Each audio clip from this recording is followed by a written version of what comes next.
Assalamualaikum warahmatullahi wabarakatuh. Welcome back to my channel.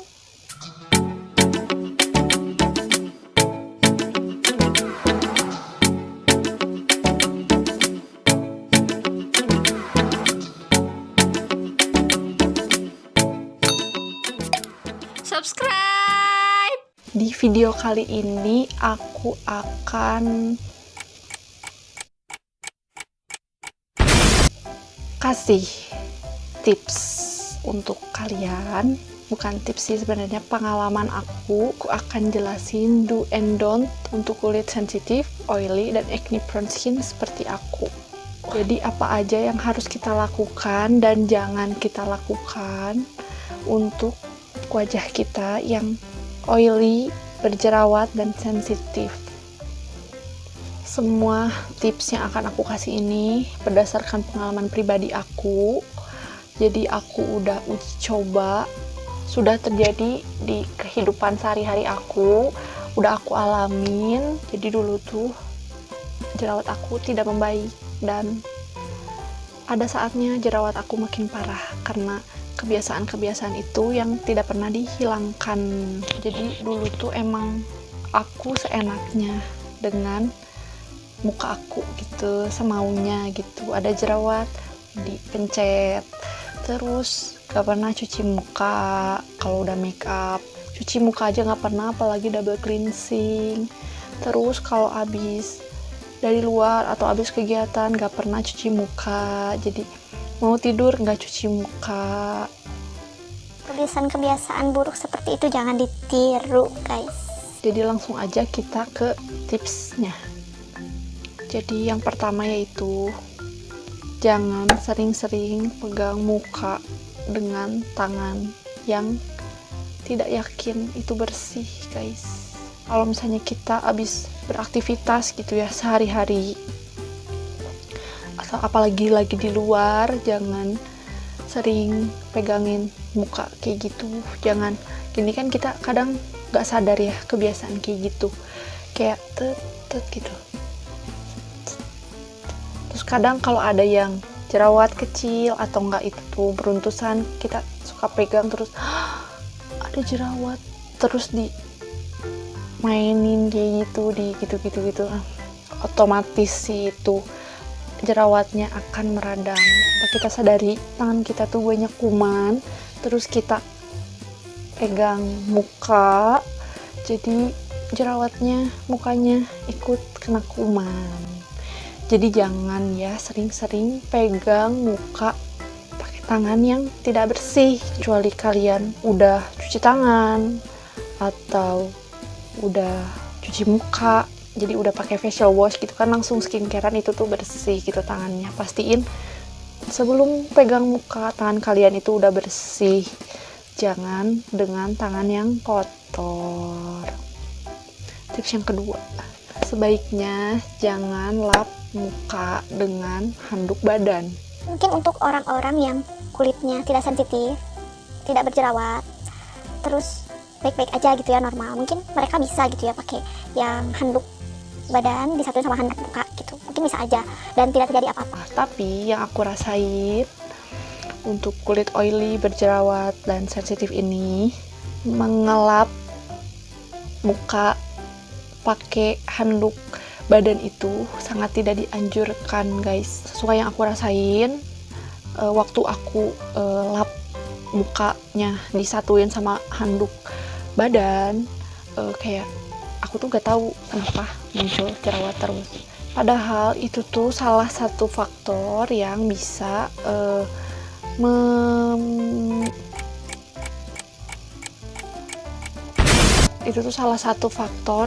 memicu munculnya jerawat.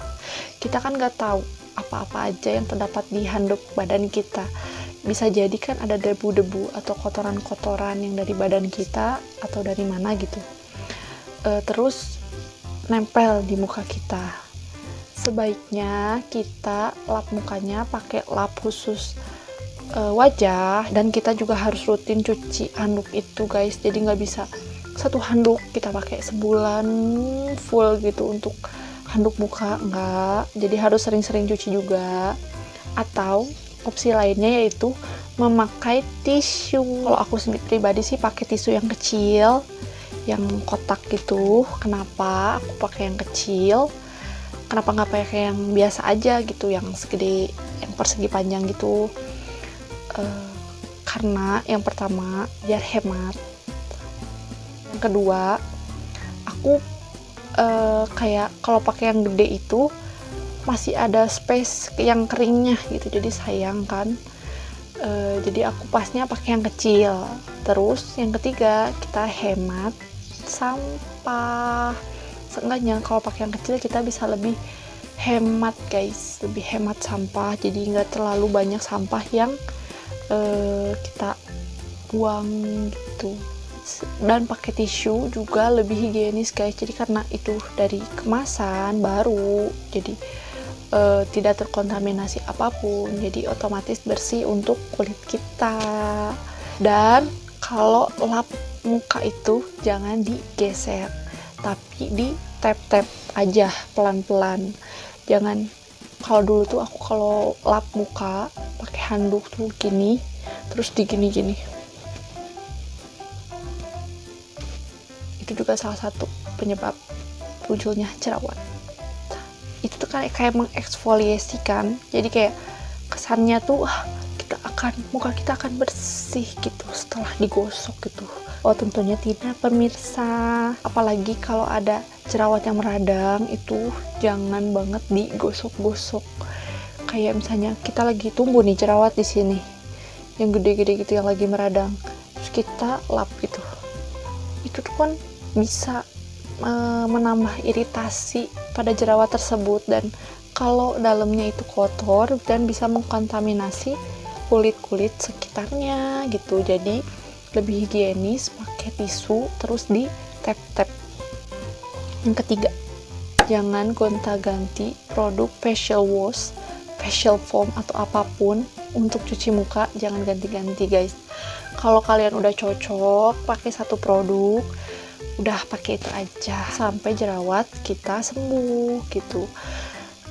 Kalau misalnya dirasa udah cocok sama satu produk, kita pakai aja itu. Terus kalau misalnya kita mau ganti ke produk lain, kayak kayaknya produk B itu lebih manjur nih, aku pengen coba buat kulit aku. Nah, kasih jeda waktu skincare itu untuk adaptasi sama kulit kita. Jadi jangan kita ganti pakai produk A, terus kita pakai produk B besoknya, atau paginya kita pakai produk A, sorenya kita ganti produk B gitu.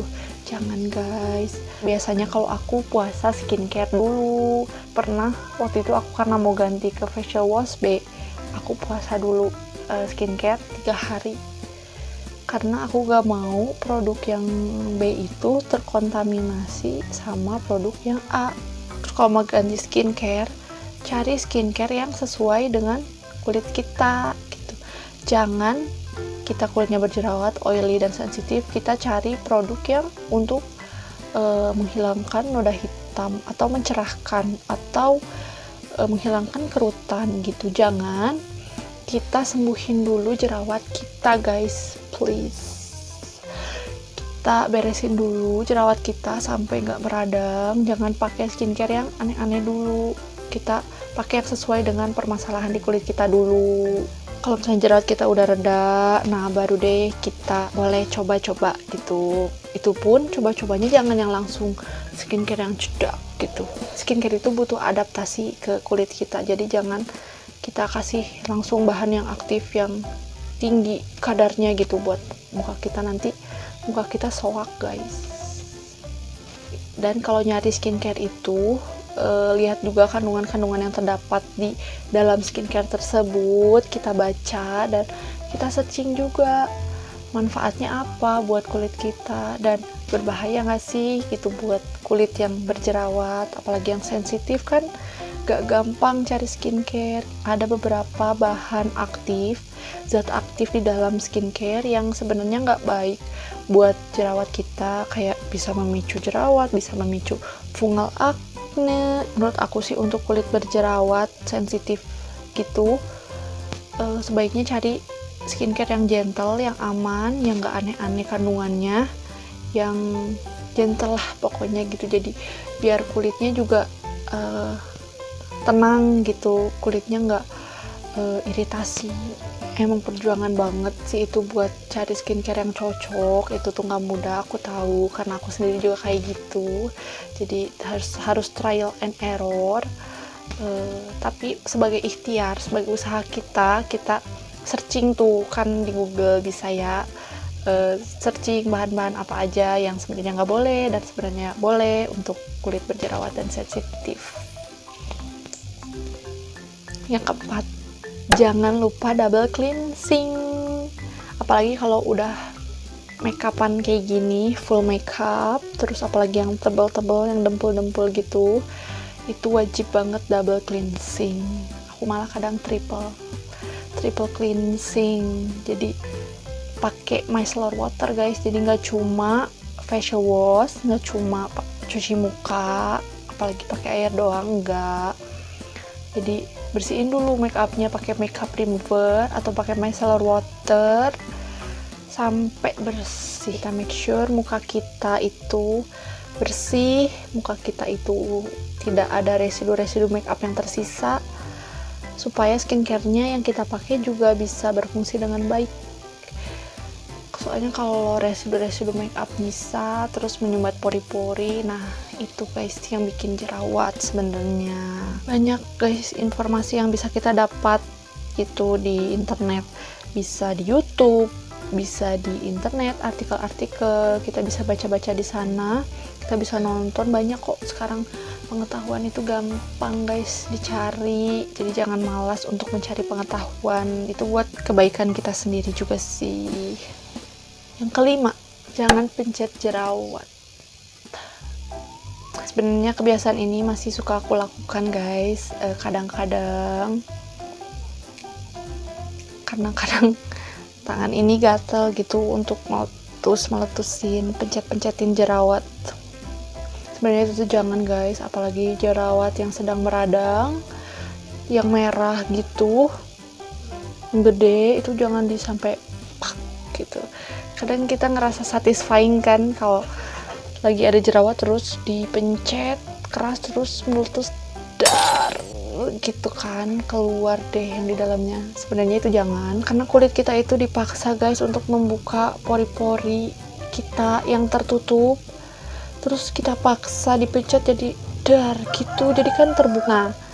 Pori-pori yang terbuka ini bahaya juga guys. Jadi alasan kenapa jerawat kita kadang udah dipeletusin masih jadi lagi di situ, terus udah dipeletusin masih tumbuh lagi di situ.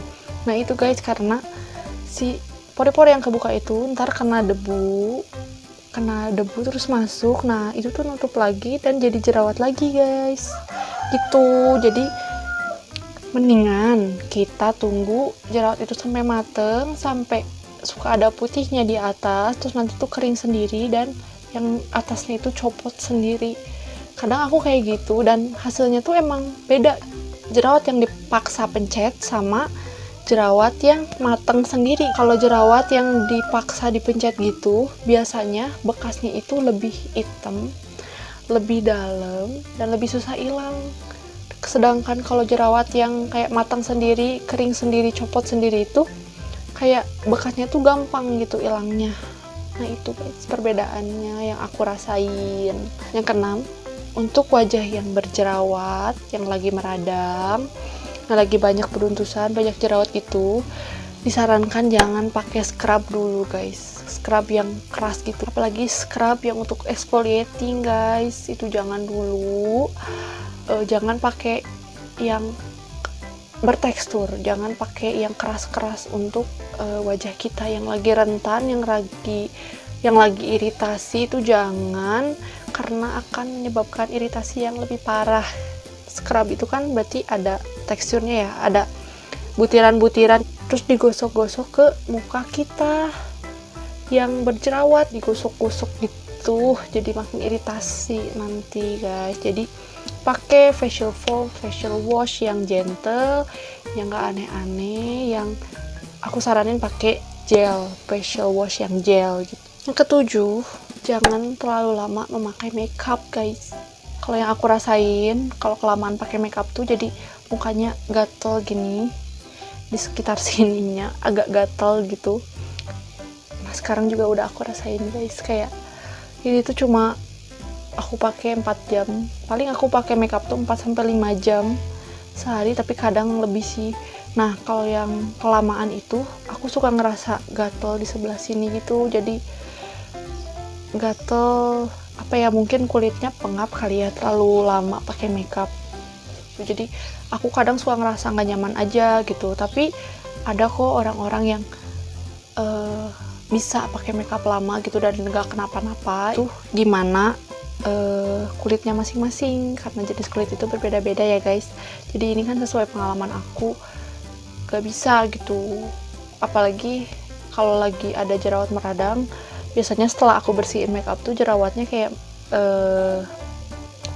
bukan membesar ya, tapi kayak meradang tuh, kadang lebih merah atau lebih mateng, kadang lebih gede juga.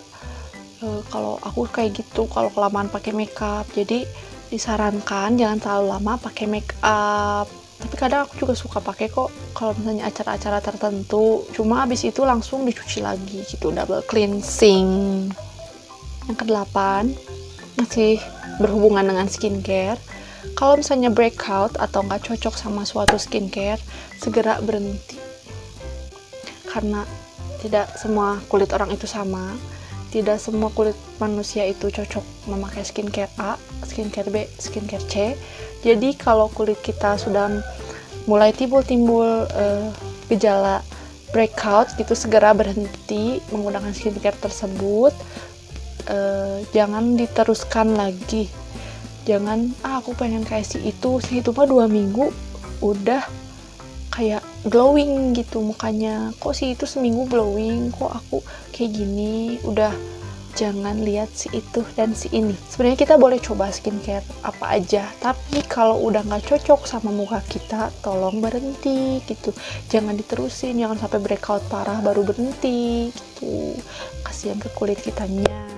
Aku juga kayak gitu, waktu itu lagi jerawatan terus pakai skincare A, terus jerawatnya malah makin gitu, sampai aku cepet-cepet deh berhenti dan balik lagi ke skincare sebelumnya yang aku cocok. Bisa dirasain lah ya kalau breakout itu kayak timbul jerawat di daerah-daerah yang sebenarnya nggak pernah berjerawat gitu. Terus datangnya itu nggak 1-2 tapi kadang banyak gitu kalau breakout. Kita bisa amati sendiri sih, karena kulit kita, jenis kulit kita itu kita sendiri yang tahu kan guys. Yang terakhir, biar makin pol, untuk merawat kulitnya kita barengi dengan pola makan dan pola tidur yang baik. Sebenarnya aku juga belum bisa guys. Sebenarnya pola makan dan pola tidur aku juga masih berantakan. Kalau aku kan makannya bisa terhitung sembarangan, jajan A, jajan B, jajan C aku makan gitu. Terus suatu hari aku nyoba makan cuma masakan ibu aku. Jadi beberapa hari itu aku makan masakan rumah biasa aja sih, 2 kali sehari atau 3 kali sehari gitu, tapi makannya masakan rumah gitu, gak jajan di luar. Terus kalau pas yang aku rasain keesokan harinya tuh kayak kulitnya tuh gak glowing, gak langsung glowing gitu, gak instan, cuma kayak teksturnya agak bagus gitu, terus kayak agak cerah, kayak segar aja gitu. Itu yang aku rasain pas aku beberapa hari makan masakan rumah yang jelas-jelas sehat, yang kita tahu bahannya apa aja, yang cara masaknya kita tahu gitu. Terus waktu aku biasa kan begadang gitu, tidur jam 12, jam 1 atau jam 2 juga pernah. Terus suatu hari aku cobain deh tidur siang, maksudnya tidur lebih cepet, jam 10 aku udah tidur tuh. Aneh banget. Selama berhari-hari kayak gitu terus, dan sama ya aku rasain juga kayak gitu, kayak pas aku makan makanan rumah itu kayak wajahku lebih cerah, ngerasa lebih seger pas besoknya itu kerasanya. Jadi kayak pola makan dan pola tidur juga itu salah satu faktor yang bisa mempengaruhi menurut aku. Apalagi buat kalian yang makanannya udah sehat gitu, sering makan sayur, sering makan buah, terus tidurnya nggak begadang gitu, itu pasti sangat membantu guys. Itu dia tips-tips yang pengen aku kasih tahu ke kalian, yang udah aku rasain juga, sesuai pengalaman aku yang aku rasain kayak gitu. Dengan kondisi wajah aku yang berjerawat, berminyak, dan sensitif ini, setelah aku merubah kebiasaan-kebiasaan buruk itu lumayan berpengaruh di aku gitu, kayak jerawatnya nggak sesering dulu, beruntusannya nggak sebanyak dulu gitu. Itu yang aku rasain. Untuk kalian yang jenis kulitnya sama kayak aku, berjerawat, oily skin, dan sensitif, kalian bisa coba tips-tips dari aku ini, dan semoga works juga di kalian. Semoga videonya bermanfaat buat kalian, dan maafkan kalau ada sesuatu yang salah sebut atau salah kasih tahu gitu. Bisa komen di bawah, bisa kasih tahu aku juga yang betulnya seperti apa, atau kalian bisa share juga pengalaman-pengalaman kalian atau tips-tips dari kalian juga bisa di-share di komen. Lupa yang belum subscribe channel aku. Sampai ketemu di video selanjutnya. Assalamualaikum.